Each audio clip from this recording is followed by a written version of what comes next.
Bugungi kunimizda har bir inson hayotida muhim o'rin tutgan narsalardan biri bu to'y va marosimlar odobidir.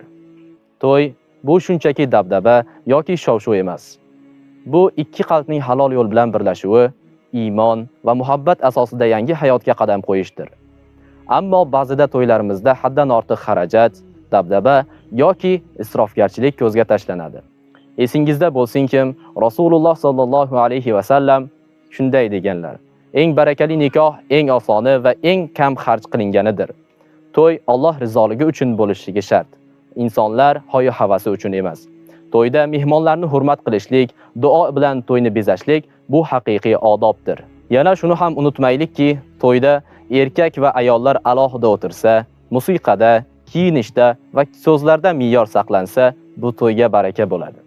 Kuyov va kelinning bir-biriga bo'lgan mehr-muhabbati, ota-onaning duosi, Qur'on va tilovat, bularning barchasi marosimni yanada go'zal qiladi.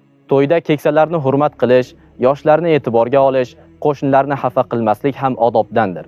Shuningdek, to'y munosabati bilan faqir va yetimlarni eslash, sadaqa berish bu quvonchni yanada mazmunli qiladi.